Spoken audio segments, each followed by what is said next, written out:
Hello everyone, this is your Tita saying hope you all have a lovely day today. I'm here again in my little mini kitchen and I'm going to cook chicken, gizzard and liver adobo with boiled eggs. So this is our ingredients: the gizzard, of course the garlic, the more the better, and chicken cube and chicken liver, and of course the black pepper, and yes, and we got boiled eggs, of course the soy sauce, oil, and the vinegar. So guys, magluluto na po tayo ng ating chicken, gizzard, and liver adobo. At ito po yung napakita ko na po kanina sa inyo ang ating mga ingredients po. So, na-preheat ko na rin po yung ating pan. Ang gagawin na po natin is, so mainit na po siya. Ilalagay po natin yung ating bawang. Sabi nila, mas maraming bawang, the better daw. Bakit na lang hindi na kaya puro bawang ang ating adobo? Pwede naman yun, diba? So, ayan. So, halo-halo lang po natin hanggang sa mag-brown po yung ating garlic. Okay? Yung gizzard po kasi medyo matigas po siya. So, what I did earlier was binoil ko po siya muna para medyo lumambot, para mag-gist po. So, pero hindi ko po sinama yung ating atay kasi yung atay daw po is medyo half cook po, the better. Mas marami siyang iron. Rich in iron yung liver, di po ba? Yung mga tao dyan na mga nagpupuyat, kailangan kain po tayo ng mga rich in iron food para hindi po tayo magkaroon ng iron deficiency. Yun po yung kadalasan ng pagkakahilo ng mga tao, kaya kulang po sila sa iron. Makikita din po yung iron sa ibang pagkain po katulad ng malunggay, ang palaya, dahon ng talbos ng kamote. Pero wala po kasi yung mga ganyan dito sa UK, kaya kung ano lang po ang meron po tayo, kung ano ang gagawin. So ayan na po, medyo brownish na po yung ating garlic at medyo, naamoy niyo po ba? Naamoy niyo ba? Ako naamoy ko eh. Bango-bango, parang garlic pa lang, ulam na. Yan. So ito na po guys, medyo brownish na po yung ating garlic at medyo naamoy na po natin. Ilalagay po natin yung una-una nating ilalagay yung gizzard. Yan. Isa-isa po muna natin. Yung iba po, gusto nila sa adobo, medyo may sabaw. Iba naman po medyo tuyo. Kaya, it's up to you guys. And whatever suits you, that's what you have to do. Kasi kayo naman ang kakain. Di po ba? So, gisa-gisa po muna natin yung gizzard. So, like what I said earlier, na pre-boil ko na po siya kasi medyo po matigas yung gizzard. Kaya, nilaga ko po siya muna ng kaunti para medyo malambot po siya. So, ayan. Gisa-gisa po muna natin siya. Tapos habang ginigisa na po natin siya, lalagyan na po natin siya ng mga seasoning, pepper. Lagyan na po natin siya. Mga main ingredients po ito ng adobo. Yung iba po, mas mahilig po sila sa mga mapamintang, mapaminta. Mas maraming pepper daw po, mas masarap. So, it's up to you. Once again, it's up. Medyo sumisirit-sit na po siya at naaamoy ko na po ang napakasarap na adobo. Yeah. Sige, tostahin po muna natin. Mga isang taon po, hintayin natin.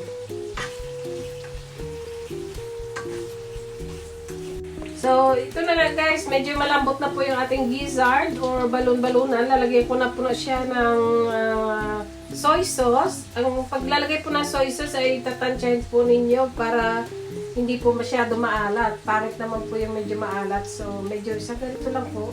Again, according to your taste po, pag medyo gusto nyo medyo maalat, dagdagan po ninyo, pero hindi po advisable ang maalat na pagkain sa panahon ngayon kasi iwas po tayo sa high blood pressure po. Nilagyan ko na po siya. Isisimmer po natin ito para ma-absorb po yung flavor po ng soy sauce. Yun po ang magandang pero simmer lang siya para ma-absorb po ng meat yung soy sauce. Parang inulit ko lang po. At aming chicken adobo ay nakalimutan ko po ay gusto po kasi ng aking guest, ng aking camera girl na medyo maanghang. So lalagyan ko po siya ng chili. So ang chili po, it's optional if you want it fresh.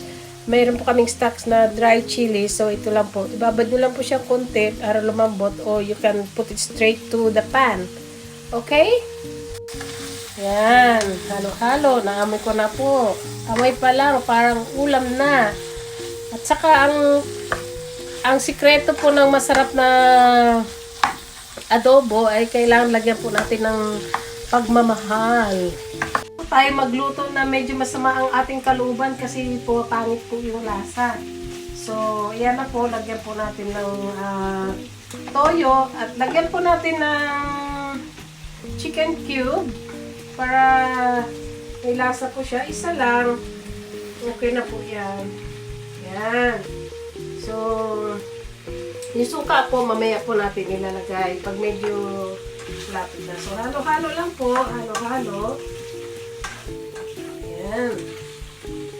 So, ayun guys, medyo malambot na po yung ating gizzard. Lalagyan ko na po siya ng suka bago ko po ilagay yung liver. Kasi yung liver po dapat half cook lang. So, ayan. Meron po ibang gusto ang adobo nila ay medyo maasim. Meron man po iba na medyo yung katamtaman lang. So, it's up to you guys. It's according to your taste. So, I'll just put a little bit. Di po ba masarap yung adobo habang tumatagal, no? Kaya, yan. So, simmer na lang po ulit. Right? Simmer lang natin ng konti para mag-evaporate po yung acid ng ating suka. Ewan ko kung saan kung kinuha yung evaporation. Saan ba nanggaling yung evaporation? Kanino bang ano yun? Ayan! Bango-bango! Wala pa siyang ano, no? So, yan na. Ilalagay ko na po yung ating ito po yung liver natin. Lalagay ko na po siya. Ayan. Lalagay natin. Bango-bango na. So, dahil po yung kakain ito, mas gusto daw po niya ng, mas gusto mo ba yung sabi mo may sauce? So, I'm going to use the broth from earlier na pinakuluan ko sila. So, lagyan ko lang siya ng konti kasi mas gusto daw niya yung may sauce. Ayaw niya ng tuyo. Lagyan ko lang siya. Yan. Again, simmer for about 2-3 minutes. Okay? So, yun na nga guys. Okay na po yung ating liver. Like what I said earlier, wag po natin i-overcook yung ating atay. Otherwise, titigas po siya. So, okay na po. Ilalagay na po natin yung pre-boiled eggs. Ito po optional lang po ito. Kung gusto lang ninyo, lagyan nyo. Pero kung ayaw nyo, okay naman po. Ay, type ko lang po maglagay ng itlog. So, that's it. Ayan po natin. Yan.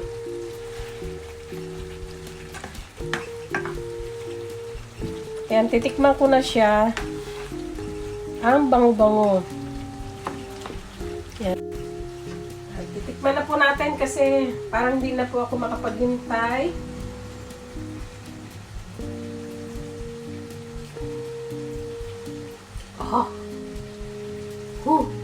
Napakasarap po. Napakasarap. Napakasarap. The best.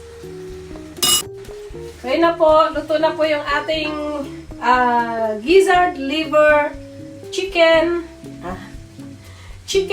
gizzard, liver, adobo with boiled eggs. Ala Tita Del's style. Okay? Iniimbitahan ko po kayong kumain, kasama po kami para matikman niyo po. Kaya, alay na po kayo, kakain na tayo. So, kain na tayo guys. This is my finished product of chicken, gizzard, and liver adobo. Napakasarap po. Kain na tayo.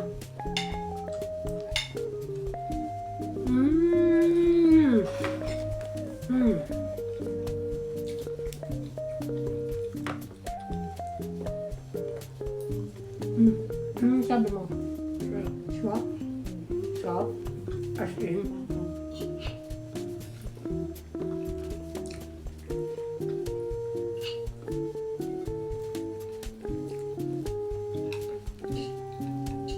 Subukan po ninyo to guys. Napakasarap po. Magugustuhan po ng inyong pamilya. At kung sino man ng inyong makakasama sa pagkain, magugustuhan po nila. I'm sure. Okay? So that's it for today's vlog guys. I hope you've learned something or nagustuhan nyo ang aking recipe. So tanong lang po kayo sa akin kung gusto niyo pa po malaman yung hindi po nakita kung paano ko ginawa. Okay? Enjoy watching guys my videos and hope to see you again in my next vlog, and keep safe everyone and have a good day. This is your Tita Del, okay? Bye!